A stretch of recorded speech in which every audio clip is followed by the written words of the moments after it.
Hi, this is Randy Finney with Right Side of the Chart, and today is Tuesday, February 21st, 2017. It's a little after 11 o'clock as I'm starting this video.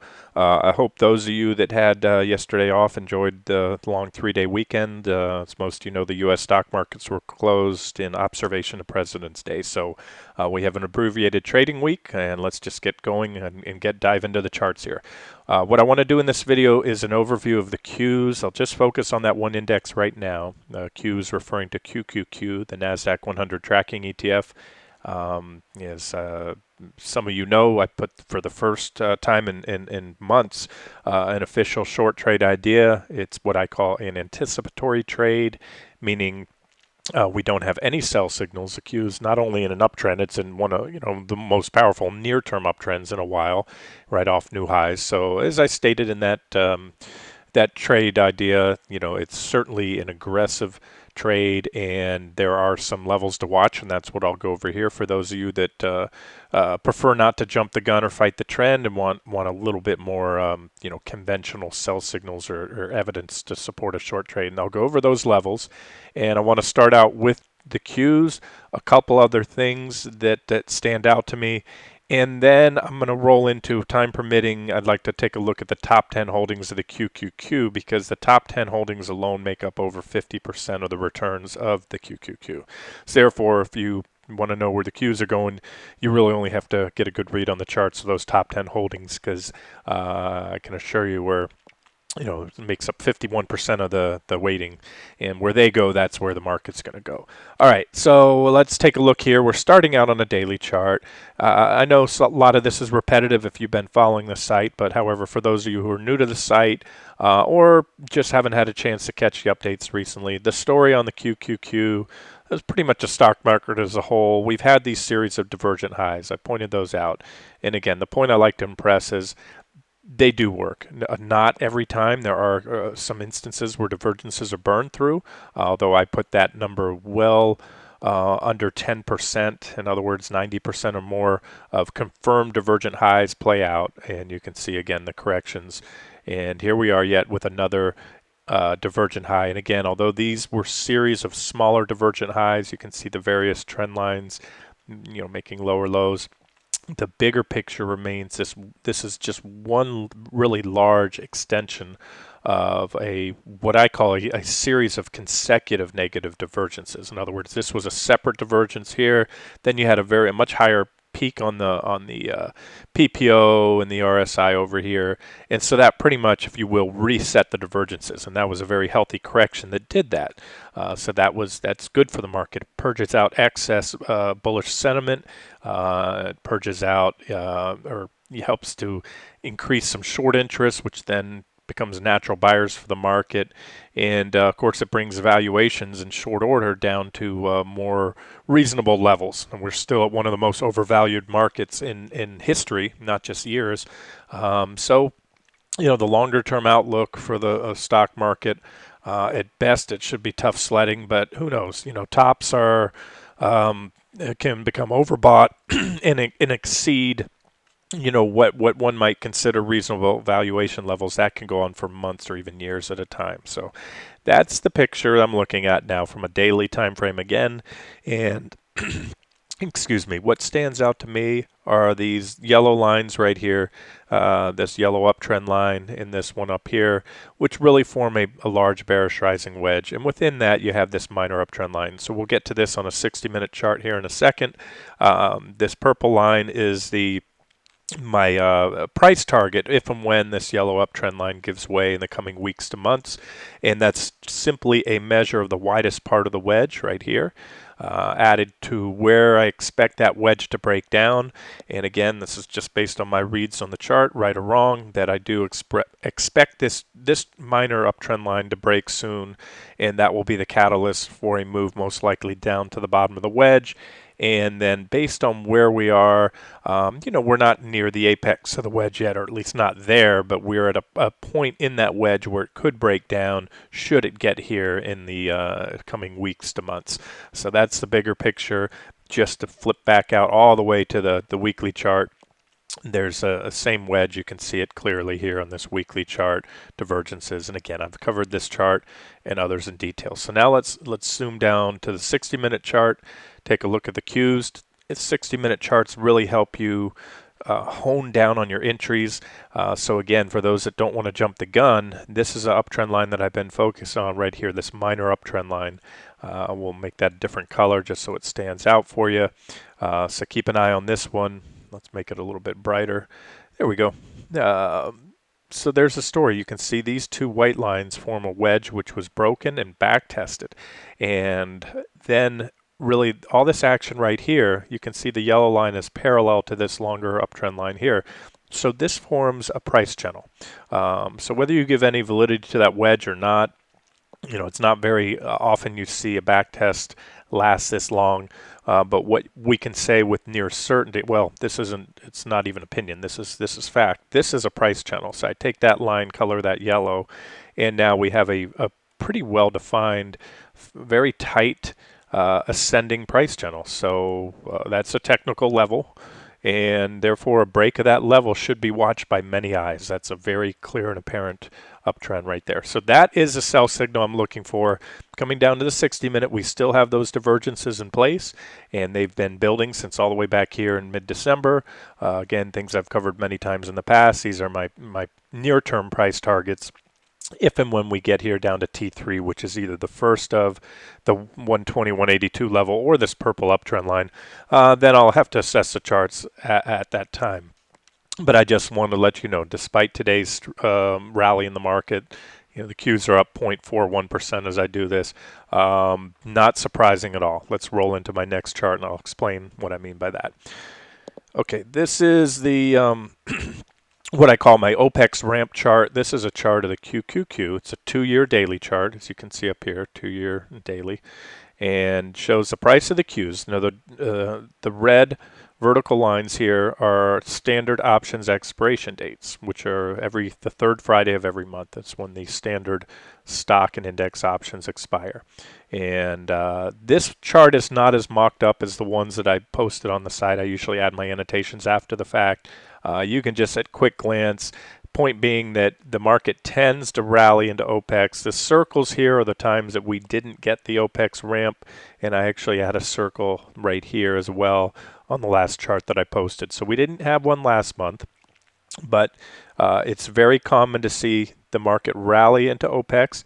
And then if you can see this candle that I'm touching on, you know, the fade doesn't come immediately. Sometimes it does start right after the expiration on Friday. And remember, today, although it's Tuesday, is the first trading day since options expired on Friday. And so it's very common to see that first trading day, be it a Monday or a Tuesday if there's a holiday. You can see it here as well. We traded up, and then went down. There it is, traded up, went off, faded a little bit, had a little pushback up just barely above where we were, and then the fade came later in the month. So the pattern is fairly consistent. You can see it there. We hold up for maybe a couple days, and my point being typically the fade that follows the ramp into OPEX kicks off within about a week.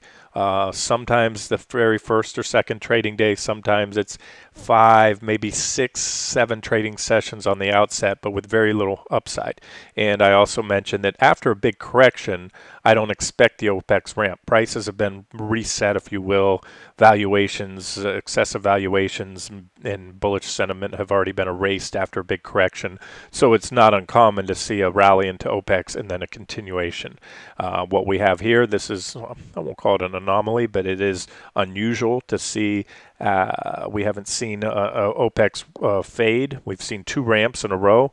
And again, this is just a chart, and this goes back beyond 2 years. This seems to be a fairly consistent pattern, especially when filtered out with those, you know, looking at the ramps that come shortly on the heels of a sharp correction like this one. You can see that very sharp correction. There was a pretty sharp drop there, and then we didn't get the fade. So that's that. Again, I put that chart up in the past, and you can study those. Better to look at the one with the static chart. I put it up last week, and it gives you a lot more annotations and notes and thoughts on that.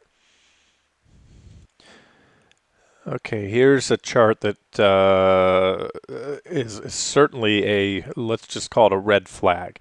You guys have probably heard me, for those of you who followed the right side of the chart for years, have heard me say that overbought in itself is not a sell signal, because overbought can become more overbought or stay overbought for an extended period of time.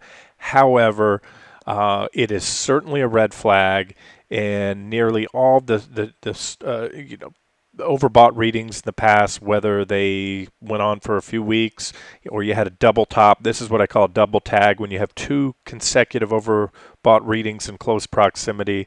You had a double tag here. Sometimes you have that single overbought reading.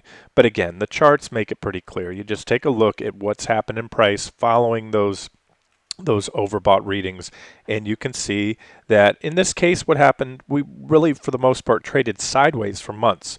You did have a little correction, and believe me, this is a log scaling here, so that was certainly what I call a tradable correction where you could have profited on the short side, but this was the big move down here.